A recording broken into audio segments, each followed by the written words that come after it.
So welcome. This is our active learning physics classroom. We teach introductory physics here to pre-meds, engineers, calculus math majors, physics majors, chemists, all those folks. They come through, and you'll notice, hopefully, that you've got a bunch of round tables and chairs that can move around.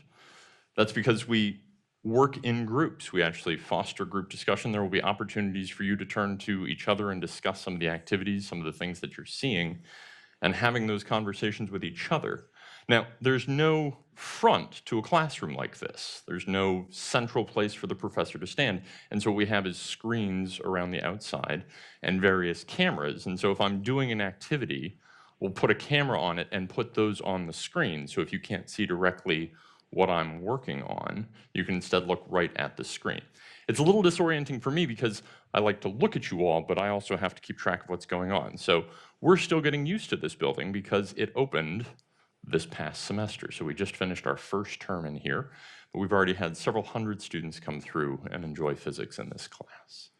So let's get started with just a straightforward plastic cylinder. This is a gray plastic cylinder, and I have a spring scale, a way of measuring how much mass is in that spring scale, and I'll hold that here, and you can see the spring scale stretches that spring, and so we're measuring at about 250 grams. And what I'm going to do is I'm going to take the mass on the spring scale and dunk it into this beaker of water. And I want you to think of, for a moment, what's going to happen to the mass, what's going to happen to the water, what's going to happen to the spring scale when I put this plastic inside the water. Go ahead and think about that for a sec. Then turn to the person next to you, chat with them. What do they think is going to happen?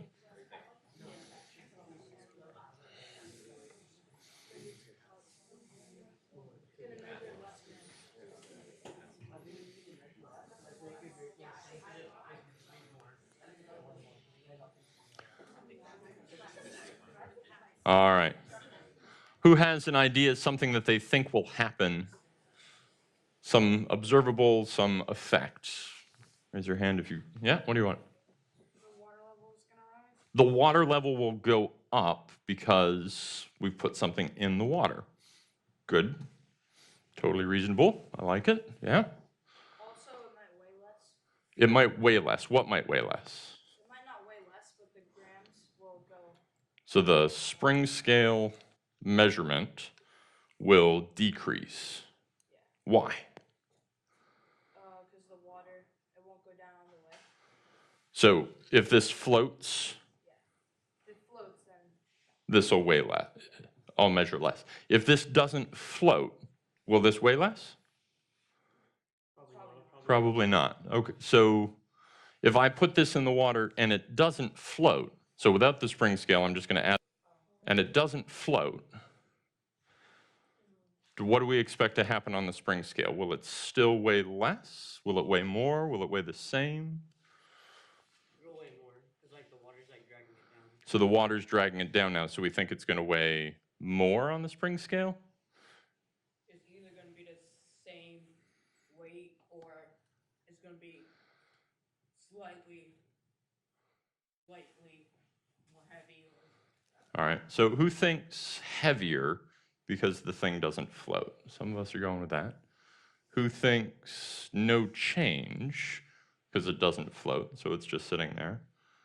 Who thinks it's lighter? A couple of folks with lighter. All right, there's some disagreement around, but you're not sitting near somebody you disagree with. So I'm just we'll do the experiment and then we'll talk about it again. And maybe we can convince. I mean, that's the great thing about science is we actually get to do the experiment and see the results, right? So here's where it is right now. We know that the plastic doesn't float. I'm going to put it in the water.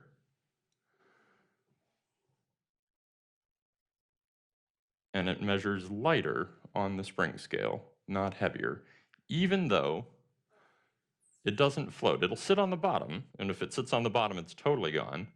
But submerged, floating off the bottom, it measures less, even though it still sinks down. Now, coming back to our earlier observation, the water level rose. We displaced water is the term that we would use there. We've pushed water out of the way, and that plastic went down, pushing that water up. Is it easy to lift things up? You have to do work against gravity. You have to increase the energy of the water. So if something has pushed that water up, that's work that was done. And so that push on the water to make it go up means that there was a push back. And so there was a push, even if this isn't floating, it's still pushed by the water. And there's a term for that push. It's called buoyancy. Now, some of you might be more buoyant than others. Any of you like to go swimming? When you're in the water, if you're like me, you don't float particularly well. You just sink to the bottom. But even on the bottom, when I'm standing in a pool, I don't feel as heavy. My feet don't feel like they're carrying as much weight, even though I've sunk all the way to the bottom, because the buoyant force of the water is lifting me up. So you can feel that in a pool, that buoyant force. Now, if I have this cylinder, if I could take this same cylinder and squish it down and make it denser. I can't physically do that, but I can take a metal cylinder that's much smaller, so it's more dense, and it has about the same amount of weight. So here we are, 200 grams, outside of the water. And when we displace water, we get a buoyant force, a push. What do you think is going to happen to the buoyant force on the metal? Is it going to be bigger than the plastic because it's denser, or smaller than the plastic because it doesn't take up as much space? Smaller because there's less volume. Less volume. Water to displace. So it's not displacing as much water. It's not pushing as much water up. So the buoyant force should be less. Who agrees with that? Who disagrees with that and thinks that the buoyant force is going to be larger on the metal because it's denser? All right, so what's your argument for larger buoyant force? Saying more, it depends on what metal it actually is, because saying metal doesn't really specify what it is. Lead shot wrapped in brass. Lead? So yeah, it's probably gonna sink further then. So you think there won't be a buoyant force, then the mass will actually, the spring scale mass will go read a larger number. Yeah. Okay. It is a pretty heavy metal. Shall we do the experiment? So here's our reading, going in the water. And it decreased how much it was reading, but not as much as the plastic did. So we displaced less water, so there was less of a buoyant force. So the density wasn't the critical factor in the buoyant force, the volume of the thing was. And so these were about the same mass because this one is much denser than this one, but the volume is what determined our buoyant force, how much water we pushed out of the way. And if you're getting tripped up on some of these, that's okay. We do these same experiments with college students, and they get confused. So if you're not sure what's going on, you're right on target to be a good college student. All right, let's talk a little bit more about that push. I have here a rubber sheet with a hook in it so that I can pick it up. And I'm going to put that rubber sheet on that. And now you just saw, it's pretty easy to pick this up. But if I grab it by the convenient handle and lift, what's that moment? It takes some effort to pull it up, and I'm not trying to be sneaky here. If I grab it by a corner, easy to lift. If I grab it by the handle, what's that sound that we hear as it comes off? What's going on there? Suction. What is suction? What's going on? So we're getting suction, but what does that mean?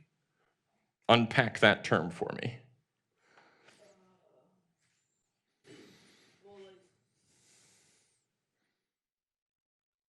what is moving that makes that sound? The rubber. The rubber. And what's moving around the rubber? Air. So we've got, is there air in between the rubber and the table right now? No. So that's the suction. It's sucking those two together. But when I lift this up, is there any air suction effect? No. No. So how can nothing, you're saying there's nothing in there. Nothing is giving me a force? Well, no, there is. There's air like in between. So if there's air in between there, then it's easy to lift. If there's air in between, it's easy. But when I'm here, it's hard. I'm back. It's like you're trying to pull the air particles. So there's air particles on top that I'm trying to pull up with it. Like you're trying to, there's only a little bit of air in it, but you're like trying to pull it. So I've got a little bit of space, and there's a couple of air particles in there, and then I expand that space, and now those air particles have to bounce around in that bigger space. If I have just a little bit of gas in a large volume, what do we call that? Is that a low pressure, low density? The pressure, I think I know why now. The pressure on the inside is causing it to like, since it wants to like stay at since it's like a flat sheet, it wants to stay flat. So when it's stretching up, the suction is pulling it in. Okay, so we've got suction there. Let's do a thought experiment. I can't take you all to outer space right now, but if I did this in outer space, and we were in a vacuum, and there wasn't any air in the room, but we were all wearing spacesuits, we're fine, would it be easy or hard to lift this up? Why would it be easy all of a sudden? What's going on in a vacuum that would be different than here? Little to no pressure. Little to no pressure where? In the vacuum. In the vacuum. So right now I have pressure on top of this, and I don't have pressure underneath. And so when I lift, I'm fighting against that pressure. So I'm in an area that has a bunch of stuff surrounding me, and that pushes on it.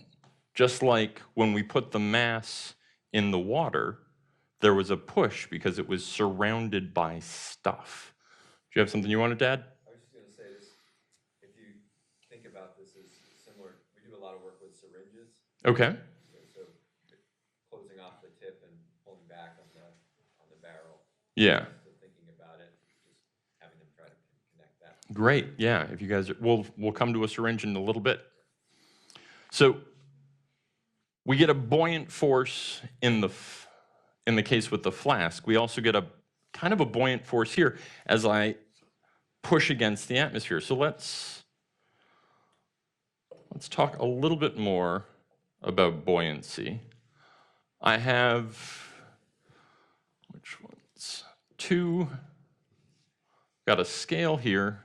I've got a cup with water in it on one side, and I've got a bunch of metal on the other side.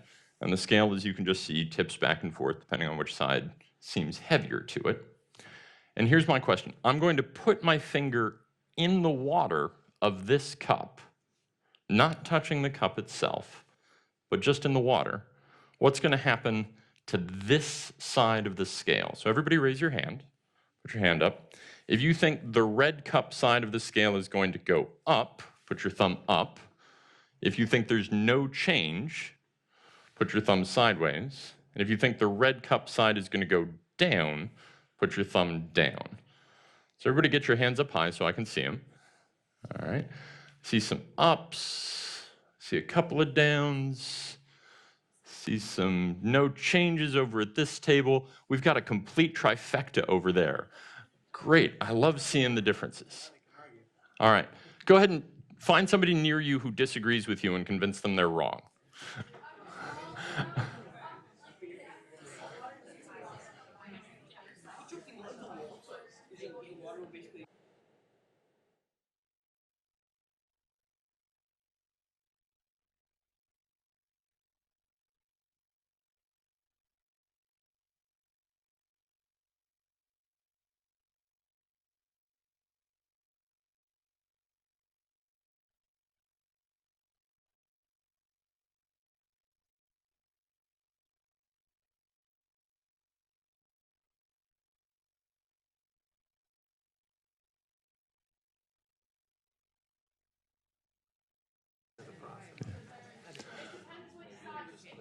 All right. Did anyone convince anyone to change their mind?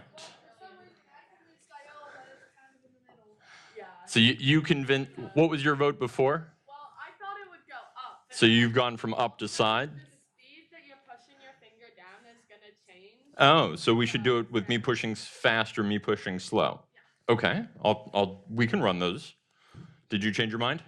I changed his mind. You changed his mind. What did you go from? I went from going down. Going down to, what's your new opinion? No change. Okay. Any changes over here? You changed your mind? Yeah, he made me change. He Made you change your mind. What was your initial vote? He threatened him. Be like, maybe like a little bit farther down, So you thought down, and he convinced you what? because you're Up. putting your finger in. All right.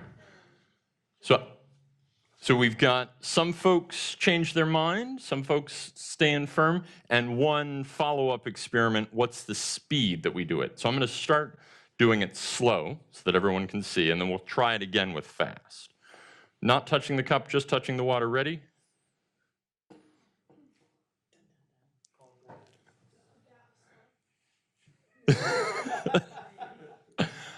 So that was, all right. It was going to be not fast enough. I see it coming. Now we go fast.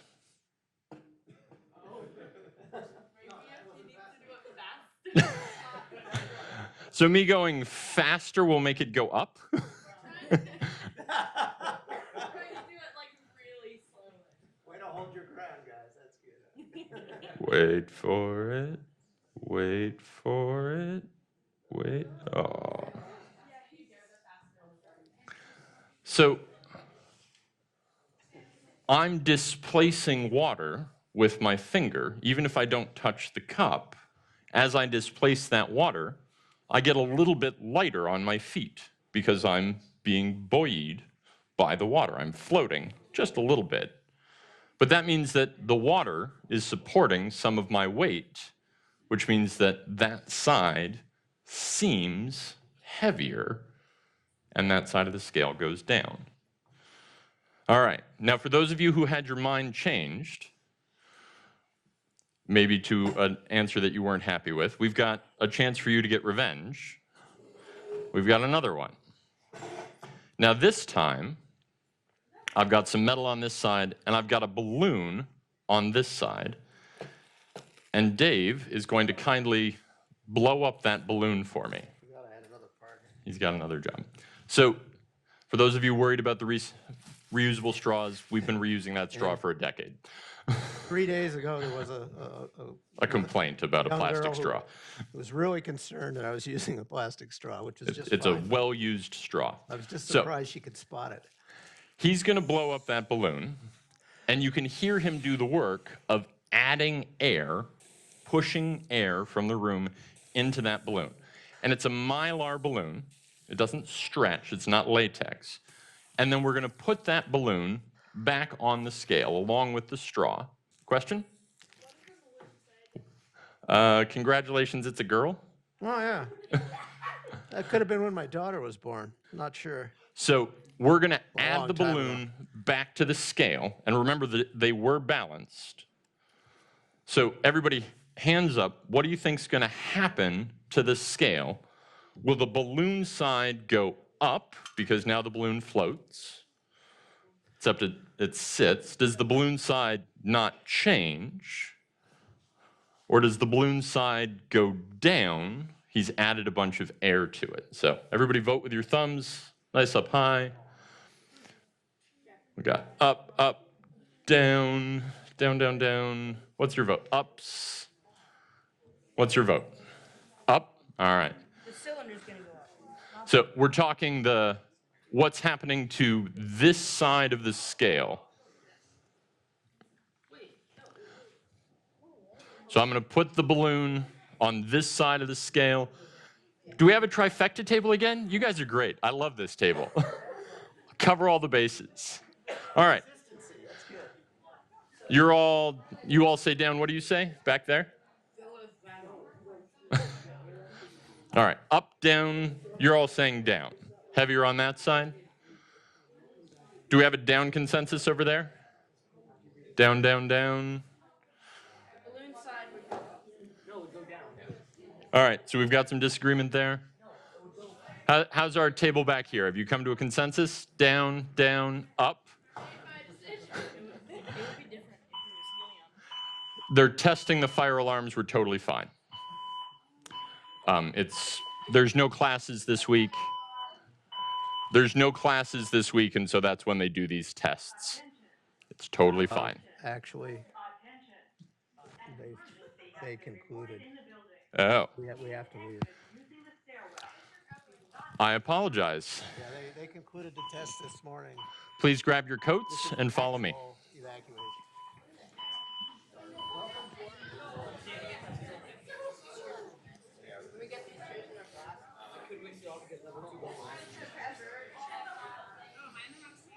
All right, welcome back.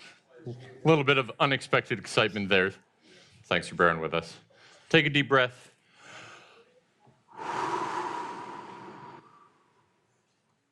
That's a good segue into what we were talking about before we had to leave, which is that I have a balloon here. Dave worked hard to add air to that balloon.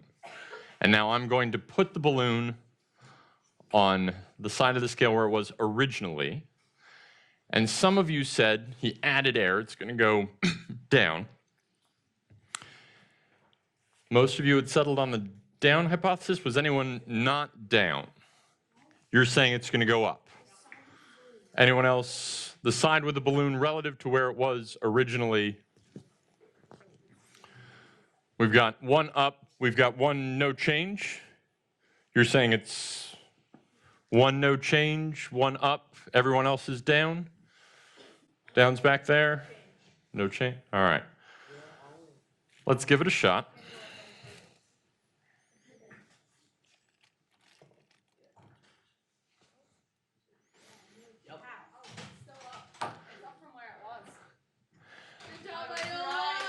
So if you look at the needle, it's right in the middle. No change. Question?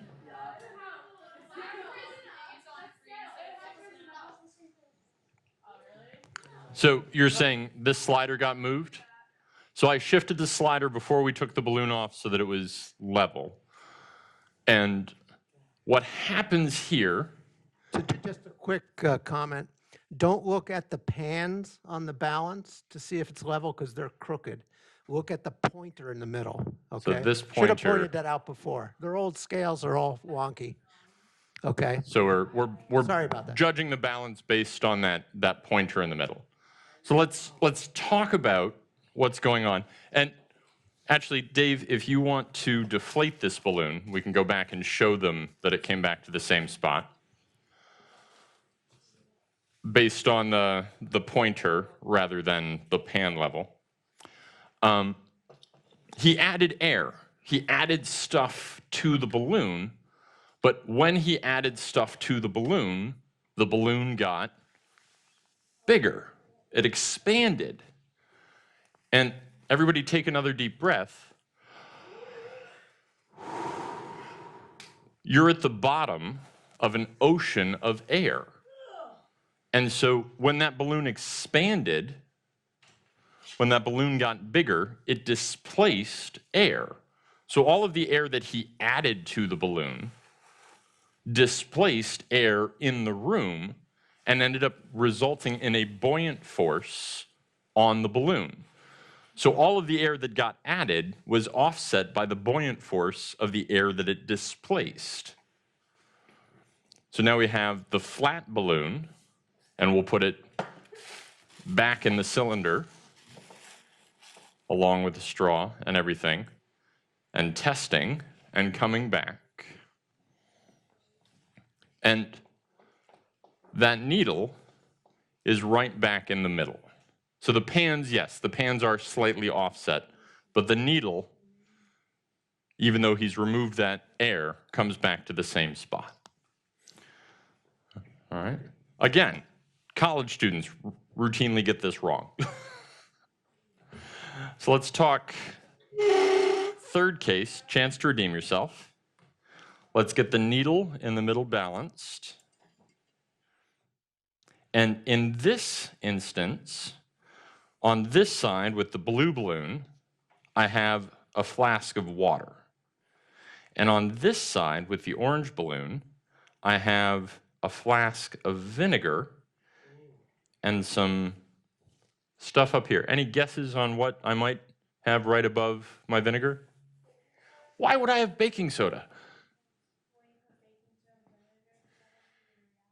I get a reaction. Does anyone know what that, so it makes gas. Well, we just set off a fire alarm, so I'm going to try and avoid having a volcano. So I'm going to contain all of the gas in a balloon. It's going to make the balloon expand. Anyone know what gas gets produced by baking soda and vinegar? Got it in one, carbon dioxide. So we're going to blow that balloon up with carbon dioxide. The balloon's going to expand. Carbon dioxide heavier than air.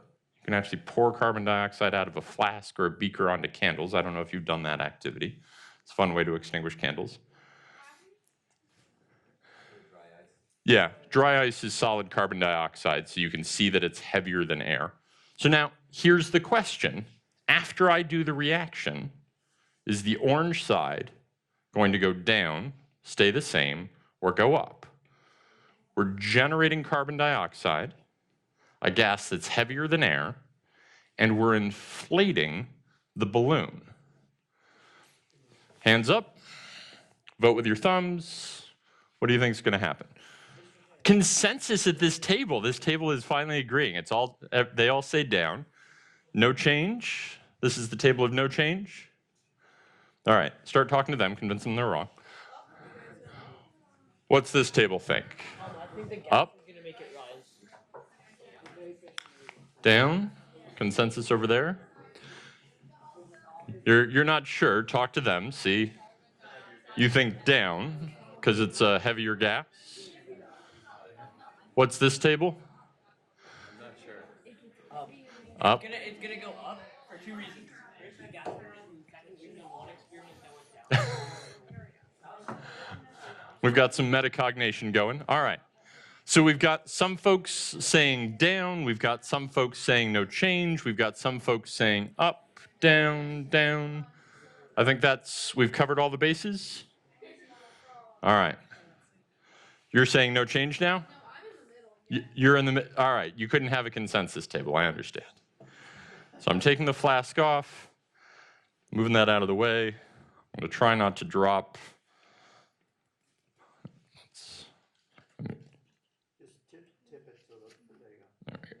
All right. So the balloon's starting to inflate. You can hear that reaction. You can see that reaction.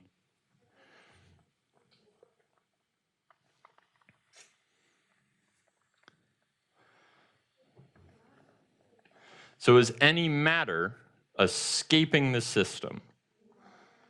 The volume the stuff that I started with is all still there in this chemical reaction. It's just changed form. It's gone from a solid and liquid to a liquid and some amount of gas. All right. Just about finished. Put that back on the scale and So me and Aaron, these two guys were both wrong. so what's going on there? It was lighter, even though I have a heavier than air gas. Oh. Never mind. We're trying to solve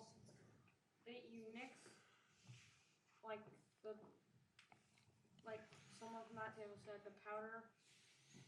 So the powder got mixed in, but all of the atoms are still there.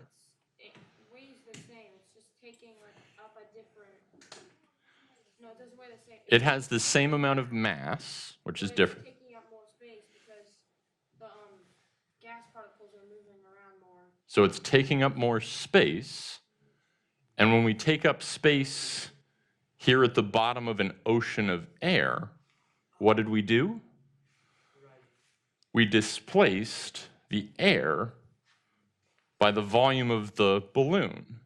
And so there's a buoyant force on this flask.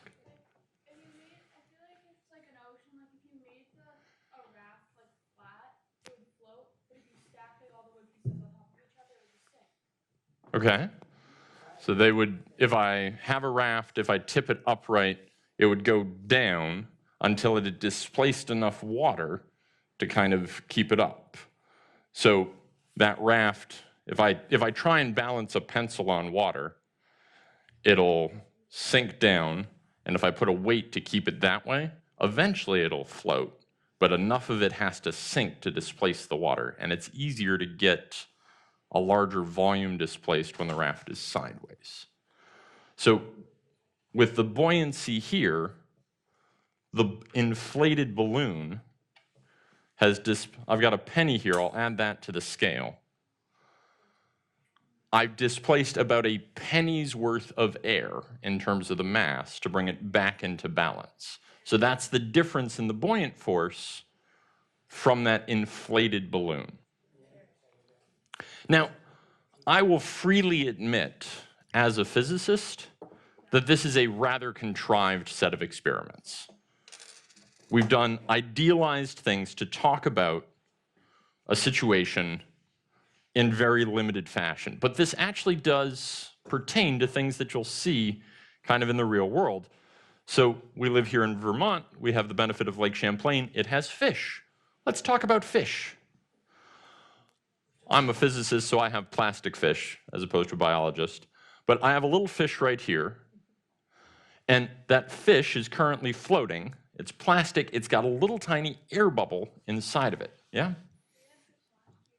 You had fish last year? Did they? Are they still alive? Oh, you let them go. Oh, great. So we've got fish in a column of water, and I heard that you guys used syringes. So I've got a syringe connected to the top lid of this, and I'm going to increase the pressure in that canister, and there's a little tiny balloon inside the fish, a little air pocket. And as I squeeze that air pocket, I make it denser, and the fish sinks. If I relax the pressure, the fish will come back up. And this is actually how fish go up and down. They have something called a swim bladder, which is basically a balloon that they can squeeze or expand. Question? More of a comment, but this is kind of how submarines. Submarines do the same thing with ballast tanks. Yep. They add water into it. Or they expand a gas into it, and they can control much the same way. So I've got another fish down at the bottom currently sinking. It also has a swim bladder. If I take the syringe and pull out and decrease the pressure, I can bring that fish up. If I can hit neutral buoyancy, it'll just kind of stay in one place, neither floating nor sinking. And I'm bad at this. Fish are better at it. They can control their swim bladders such that they can go all the way up to the surface if they want, or come all the way down and feed on the bottom if they want. So these same concepts of buoyancy, of density and volume displaced, that we did in kind of contrived artificial situations, are also real-world phenomenon that you'll see in the lake or in the river around you. It's less important for a river trout, but once they get into the big lake, they're going to use their swim bladder a lot more. All right, let's shift gears a bit. We've been talking about buoyancy since before the fire alarm. We're going to go over from mechanics and do some electricity and magnetism now. So I have a meter here that will measure current, and I have a coil, just a a bunch of wrappings of wire connected to that, and then I have a magnet on a stick. And the stick is just to make it easier to bring the coil in. Dave, can you get that racquetball? So when I bring the magnet into the coil, the meter detects a current, and then if I leave the magnet there, there's no current. But if I pull the magnet out, it detects a current. And what do you notice about those two currents? What was that? They're different. They're different how? One goes... Yeah. Oh, yeah, so when you come to the end, there's a positive, or no, yeah, the positive, current detector, so when you pull it out, there's a negative current detector. Absolutely. What do you think will happen to the currents if I take the magnet and flip it around? The opposite will happen? That sound reasonable? Should everybody believe that? Let's give it a try. So now when it goes in, the needle deflects away from me. Out, the needle deflects towards me. All right. When this goes in, deflects away. When it comes out, deflects towards. What if I come in on the other side of the coil? What do we think? Same thing? It's going to deflect the same way or switch again? Towards me, away from me, towards me. So coming in on this side compared to if I go all the way through, I also get that effect. So the magnet has a plus side and a negative side, and the coil functionally has a plus side and a negative side, and I can switch the current going either way. Now, a changing magnetic field can create a current, is what we just showed there. And a current can create a magnetic field. So I've got just a coil of wire here, and I've got my magnet, and I'm going to turn on a current. Let's see if our magnet reacts to that. Ready? So sending a current through there, I created a magnetic field that pushed on that. Now if I start a little further away and turn it on and leave it on, it kind of wiggles, but it doesn't really jump away. So what type of current do you have in your house? This is a regular wall outlet that electromagnet's hooked to. Is anyone familiar with different types of electrical current? Heavy metal band? He knows it. So there's alternating current. Dave, could we go back to the meter? Sorry, I'm jumping back out of sequence here. So looking at the meter, just on this corner of the screen, it'll come up. If I put the magnet back in and wiggle the magnet, what happens to the current? I keep generating current. It goes one way, then the other way.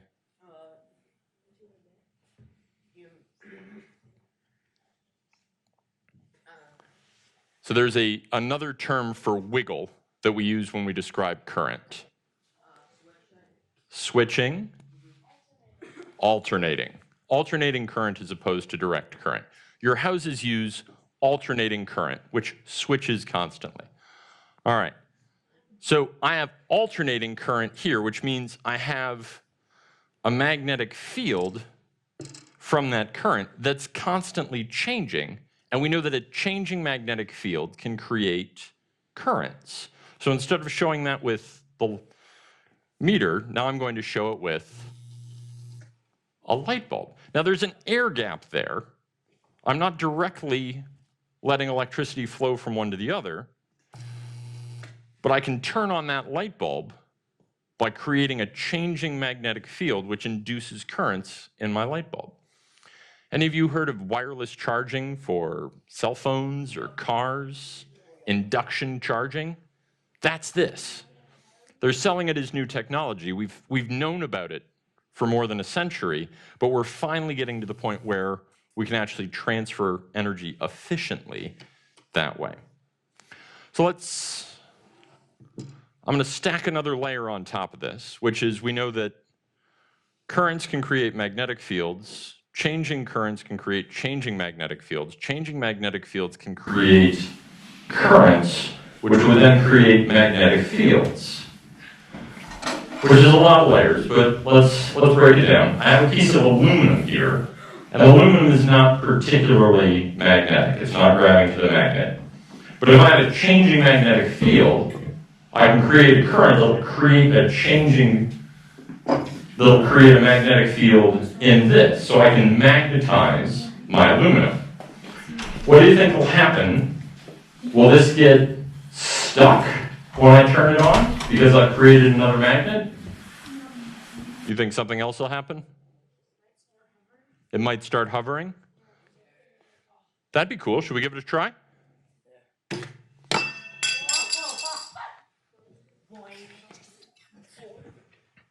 So it didn't really hover. All right, so it flipped over. Maybe I need to use the other side. Nope. No matter how many times I do this, it'll always jump off. I can't hit, with this setup, a stable hovering there. Question for you. What do you notice about these two aluminum rings? Great, definitely blue. Anything else you notice different about these? This one has a cut in it. So the blue ring, blue to be noticeably different, has a small cut right here. So this one was able to go all the way around. The current could flow around. This one, the current can't make it all the way around that loop. And when we try with that one, it wiggles, but it doesn't jump off because it can't get that current flowing all the way around. I'm going to come back to this now and add a chunk of iron. So this is a ferrous material. Iron is attracted to magnets. Ferrous, iron, liking magnetism. It's the term, the Latin for it. So I'm going to strengthen the magnetic field. What do you think is going to happen to the ring now that I have a stronger magnetic field as a result? Hover, higher? Shall we try it? For this one, I'm going to recommend looking at me rather than the screens.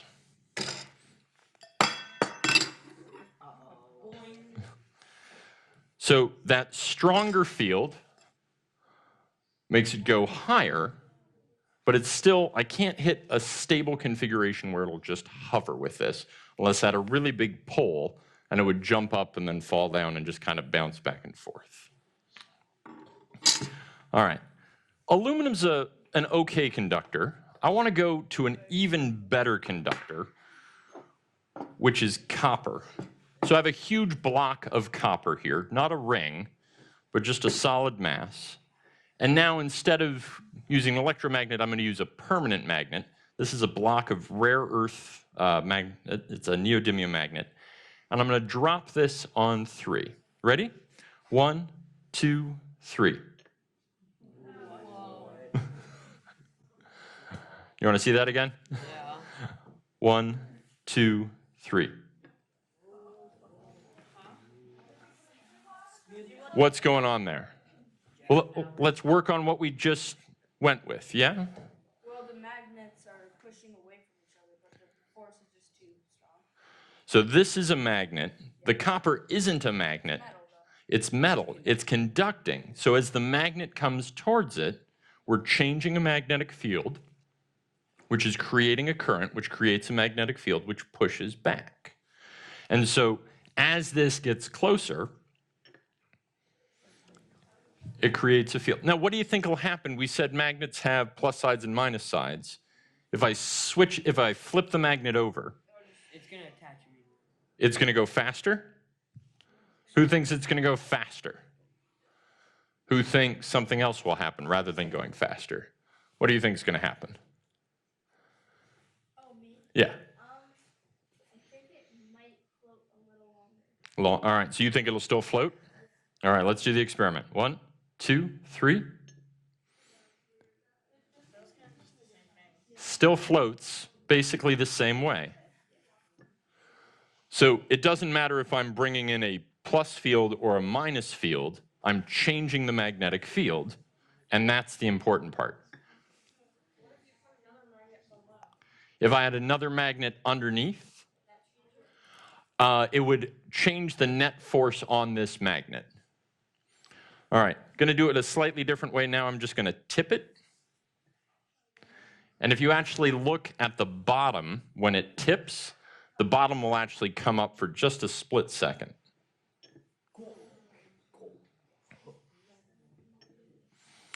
Now, this works well. I've got two pieces of metal.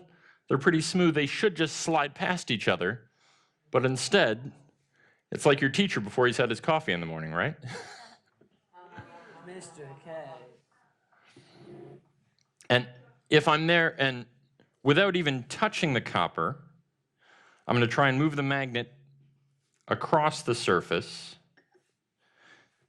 And if I can get close, without actually touching, I can drag the copper just a little bit. The copper is resisting the change. So right now the copper has a magnetic field. And if I move that magnet, it changes it. And the same way that it can push on the magnet is pushing on the copper. So we went from aluminum, which is an okay conductor, to copper, which is a good conductor. But I still haven't gotten something to float, to levitate. As the magnet drops down, it sets up a current in the copper. That current sets up a magnetic field, but the current in the copper starts dissipating energy.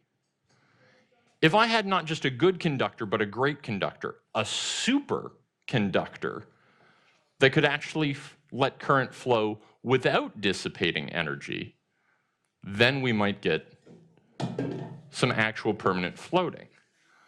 So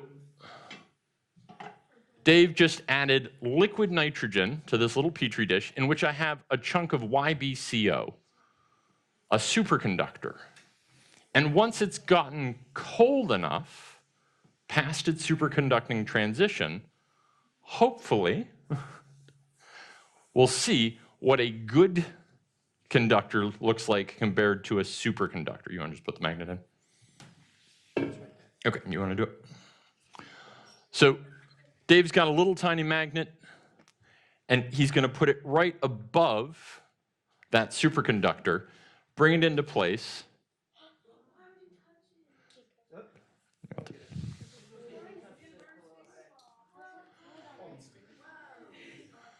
You can touch it a little bit. That's so weird. So the magnet has come towards the superconductor, and the superconductor sees that changing magnetic field, creates magnetic fields in opposition to that magnetic field, and then pushes back against the magnet. With the copper, that just slowed the magnet down. With a superconductor, the energy in the superconductor for those currents doesn't dissipate, and so we end up seeing that magnet floating above there. Now, this is a neat novelty thing that we like to do. I think it's really cool. People have been working on superconductors since before I was born. And when I was your age, we had superconductors that only worked when they were really, really, really cold.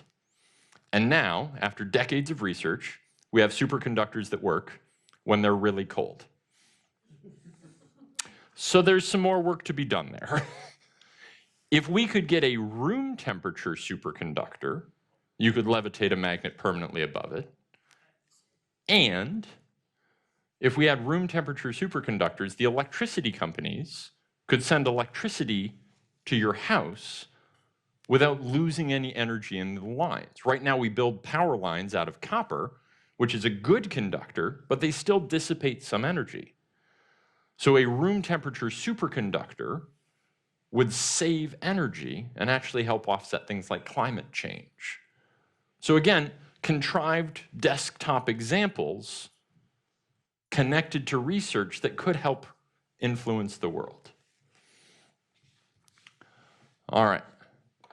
The thing that he used there to cool the superconductor below its transition temperature is liquid nitrogen. That's at 77 Kelvin, about negative 200 degrees Celsius, which is cold even by Vermont standards. What's what? I can't think in Fahrenheit. Negative two. Minus 270. Okay. Yeah. No, No. minus 320. 320. Negative 320 in Fahrenheit. You let them work in Fahrenheit? Okay. Yeah, do Kelvin, not even Celsius. 77 Kelvin. 77, I know. All right. So he's giving us a beaker of liquid nitrogen. I have just a test tube here. What's in my test tube right now? Air. What's air made up out of? I can remember. What's the biggest part of air? Oxygen and No. carbon dioxide. Carbon dioxide is a very, very small amount, less than 2%. Nitrogen 2 to be exact. Nitrogen is the big part. 18% oxygen.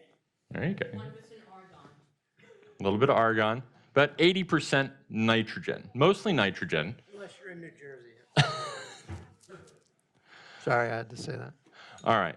So this is air, which is mostly nitrogen and a little bit of oxygen. And we have liquid nitrogen here that will cool that air. Now, oxygen by the nitrogen by itself can't condense more nitrogen out of the atmosphere. It won't get it cold enough. But oxygen liquefies at 88 Kelvin as opposed to the 77 Kelvin of the liquid nitrogen. So we're going to leave that there for a while and see if we can liquefy some oxygen. And while we're working on that, I want to talk about transfer of energy, so heat flow. And I need somebody trustworthy. That is all. Everybody knows who's trustworthy. That's Which one of these feels colder? Go ahead and hold both at the same time. This one feels colder. All right, this is the one that feels colder. Bring it over here. Bring it over here. Which one of these feels colder to you? This one? This one. All right, so we've got consensus. This is the one that feels colder. Now I'm going to put two ice cubes, two identical ice cubes. This is the one that feels colder. One on the one that feels colder, one on the one that feels warmer. Which do you think is going to melt faster? The ice cube on the one that feels colder, or the ice cube on the one that feels warmer? Colder? Raise your hand. All right, hands down. Warmer? Raise your hand. Why the warmer one? It's got more kinetic energy that will transfer to the ice cube. All right. Feels warmer, so more kinetic energy transfers. Great. Why the colder one? It's a trick question. It's a trick. You've learned not to trust me? Well, no, just like. Why would I do it? Why would I do it if it we don't wasn't do trick questions. counterintuitive? All right. So let's put the ice cubes on the trays. They don't trust me. It's hard to believe. I don't understand that. And the colder one is already melting the ice cube. This is the one that felt colder. Now, both of those pieces of material have been sitting on the table since the start of our demonstration, including all the way out to the fire alarm and back. So they were both room temperature. But we had a consensus that one felt colder than the other. I'll get you in just a second. What's going on there? even though we took you outside where it was really cold, you're all warmer than room temperature. So if you pick up something made out of metal that's a good thermal conductor, your heat leaves you and goes into the room, and you feel that it's colder. Whereas if you pick up something made out of insulation, like your coat, your heat has a hard time leaving you, and you feel warmer. Question? Well, I think I know why it's melting. Because it's conducting, like, This one is conducting the heat from the room into the ice cube faster in the same way that it conducted the heat away from our students faster. So it's a better conductor. So when a hot thing touches it, it feels cold. And when a cold thing touches it, it feels hot. All right. What we're good at is noticing heat flow rather than absolute temperature. So even though they were both the same temperature, you noticed the heat flow out of you. All right. Let's get a little more liquid nitrogen out rather than just ice cubes. oh my gosh, and then you can shower, it's so cool. All right. So I've got a balloon, just a container of air, and I'm going to put the balloon in the liquid nitrogen. And what do we expect to happen to a balloon in liquid nitrogen? Some of you have seen this before, I think. It's gonna shatter. All right.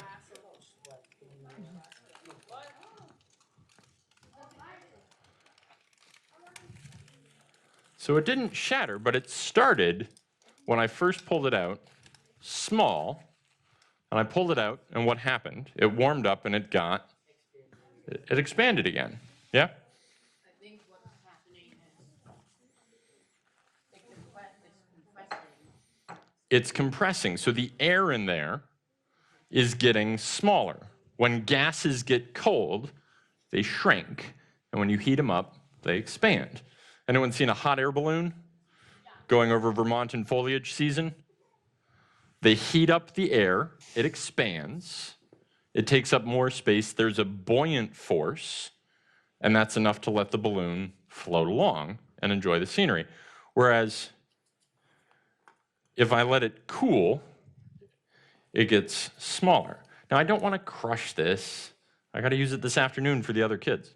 But I do have flowers. Inevitably, somebody says, can I have some liquid nitrogen? And I want to show you the dangerous parts of liquid nitrogen. So we're going to take a flower, a nice, delicate, soft flower, and we're going to stick it in the liquid nitrogen. And it sounds like some of you have seen this before. What happens to a flower when it gets frozen in liquid nitrogen? Crunchies. That's a good scientific description of it. Technical term. Crunchies. The water freezes inside of it. So what was liquid, flowable, movable water is now solid. And so my petals won't be soft and fluffy anymore. What happens to the cells in the plant? Does anybody know? They rupture. They actually end up rupturing. And so I no longer have a soft, flexible flower. I instead have a brittle flower. So let's show that one more time. I'm going to freeze another one for you. And this time, instead of looking, I want you to listen. I'm going to do it right up near the microphone. And try and listen for the sound. We know what normally leaves or foliage sounds like, but this time,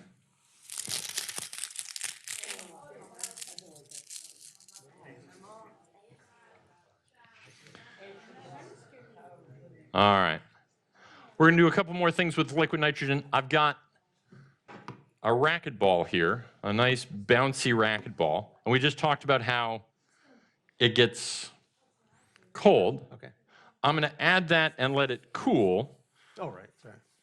while Mr. Dave gives you another thing with liquid nitrogen. Okay, we're going to give Luke's voice a rest, and we're going to do something a little bit different with the nitrogen. Going to show you a quality of liquid nitrogen. This funny little device in front of me are actually 2 light sockets mounted end to end, and in those light sockets are light bulbs. Well, part of a light bulb. These were the old style incandescent light bulbs that I broke the glass envelope off of. And an incandescent light bulb consists of a metal filament. Is everybody familiar with what's inside the old style light bulbs? Okay, so just a piece of metal. When you put a current through it, it glows, okay? Now, the reason why light bulbs, one of the reasons why they have a glass envelope around them, is to keep the air out, okay? If you heat something up and you give it some oxygen, it does what? Oxidates. It burns. It oxidizes, right? So, and you don't really want to do that with a light bulb, okay? Because you want it to last a little longer than, just a few seconds. So that's why when you break one of these light bulbs, you hear kind of a pop, okay? That's the air rushing in to where there was once no air. So what I'm going to do is I'm going to fill the beaker that's beneath the light bulb up with a little bit of nitrogen. And I'm going to lower the filament into that. The lower filament's going to be in nitrogen, and the upper filament's going to be in the air. And this is all plugged into a variac. That's an industrial version of a wall dimmer that you might have in your house, okay? So I'm going to turn up the voltage slowly, and we should, if I turn it on, that would help. There we go. And you'll notice the filament in the nitrogen is getting dangerously close to the top. I need more. There we go. Let's try it again. The filament below is kind of lighting like you'd expect it to. And as I get a little more voltage up there, you're going to see the top one start glowing. And pretty soon it's going to actually burn up. And we'll disperse the smoke to avoid another building evacuation. So the one in the nitrogen is perfectly happy. It doesn't even know that it's lost its outside envelope. And that's because nitrogen is an inert gas, okay? It doesn't really react with anything. And as the filament gets hot, it creates a gaseous envelope around it. And nitrogen is used by researchers around here, gaseous nitrogen, to displace the air around some of the experiments we do so we don't get oxidation and they can actually see the results that they want to see. Okay? Going to turn that back down. We should be good for the rest. Okay? Question? This is more of a comment, but I'm saying, like normal nitrogen will dissolve the oxygen, but when you're using nitrogen too. Yes, it is N2. N2 is the molecule. Yeah, that's correct.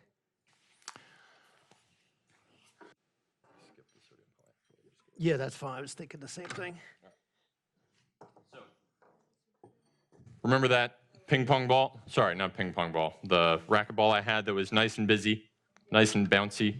Now, racquetballs have some gas in them to actually pressurize them, but now we've decreased the pressure inside by getting it cold. And is there water in a racquetball? No. So will it be brittle the way the flower was because of that ice? So it'll bounce, but maybe not very much because it doesn't have the gas pressure anymore. All right. I'll give it a good toss to see if we can get at least a small bounce out of it. Ready? I'm going to toss it over here.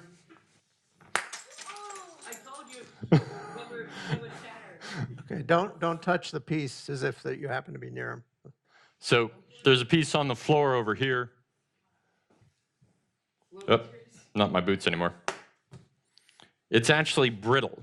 People who've dealt with rubber outside, when it gets really cold, you can break it. I'll give this to your teacher at the end so that he has a memento for our class. But you heard that pop, like a light bulb breaking, and you heard, hopefully, the glass-like sound of something that became very brittle. breaking as well. All right, one more oxygen thing. We had the liquid nitrogen, and all that time that we were doing those other activities, we were trying to condense a little bit of oxygen out of the atmosphere. And down at the bottom of the tube, you'll see we've got a little bit of liquid. And the really neat thing about liquid oxygen is it's magnetic. It is also rocket fuel. We're not going to do anything with the rocket fuel aspect of liquid oxygen today. Liquid oxygen what? It does. It does. It's hard to pick it up because we... You have to have a big enough volume. It's like you've seen blue ocean water, right, in pictures. If you take a cup of that out, it doesn't look blue anymore, right? You need some sort of depth to it. And in this particular case, we've also condensed water vapor as little ice crystals, and so that fogs it. And so it's hard to show that blue tint. You are correct that enough of it will look blue. But the easier part to see right here is the reaction to the magnetic field, the paramagnetism of oxygen. All right, we're just about out of time. I don't know. Can you wait around just another minute for the cannon? All right, we'll do the cannon. So we're going to leave behind the liquid nitrogen, the liquid oxygen, the electricity, and magnetism. We're going to come back to air pressure, buoyancy, all those kinds of force. And what we have here is a tube, a big long tube. And at one end of the tube, we have a ping pong ball, just a regular ping pong ball. And then a big long tube, and then something to catch a ping pong ball at the other end. And Dave is going to turn on a pump, and this pump will suck the air out of the tube. Now, he's removing the air, and we know that air can push. I had a hard time lifting this rubber sheet. We saw the buoyant force of air on balloons and such. And so there's a cap on both ends of that tube, but he's going to rupture the cap on the far end of that tube and let the air back in to the tube. Now, if you think of air moving, how fast do you think you could make air push a ping pong ball? Very fast. 1 mile an hour. So it'll make it down the tube, and it'll just knock the can off the pin. You think it'll blow up the can?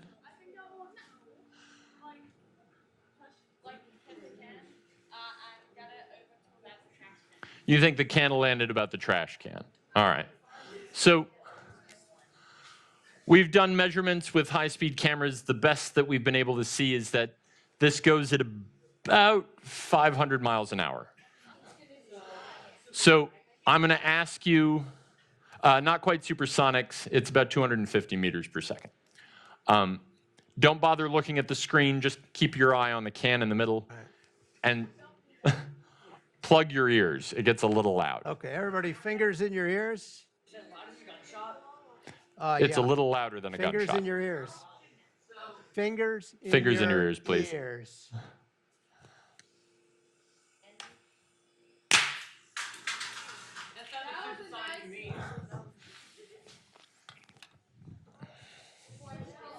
So the How'd we can do? didn't quite make it Wow, to the shredded trash it. can, Not bad.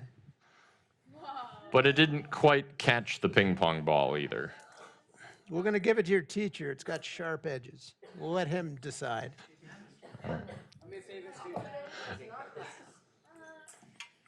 So I will say, you're all 8th graders right now, right? I was in school until 24th grade. I got a PhD in physics. And the longer I was in school, the easier it was to convince people to let me play with the dangerous stuff. That's right. So if you want to have a cannon like that, I'd encourage you, stay in school for a while. Have a good time. All right. Yeah.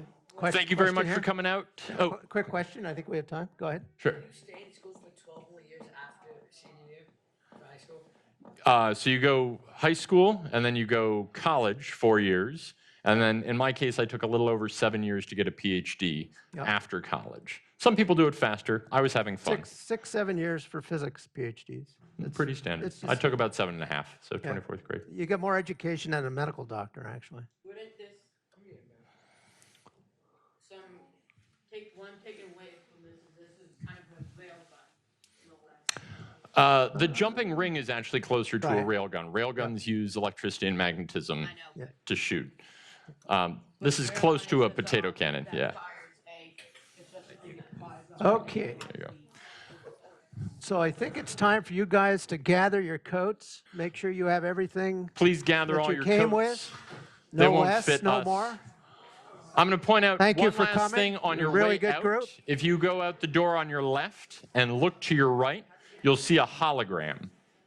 And please don't touch the surface of the hologram. It works better if you're a little farther away and you look You got at to look that. to your right as you go out. If you're farther away from it, it looks better. That's a model of the dark matter in the local universe. Thanks for coming. Oh, you're welcome. Yeah. All right. Thank you. Yeah.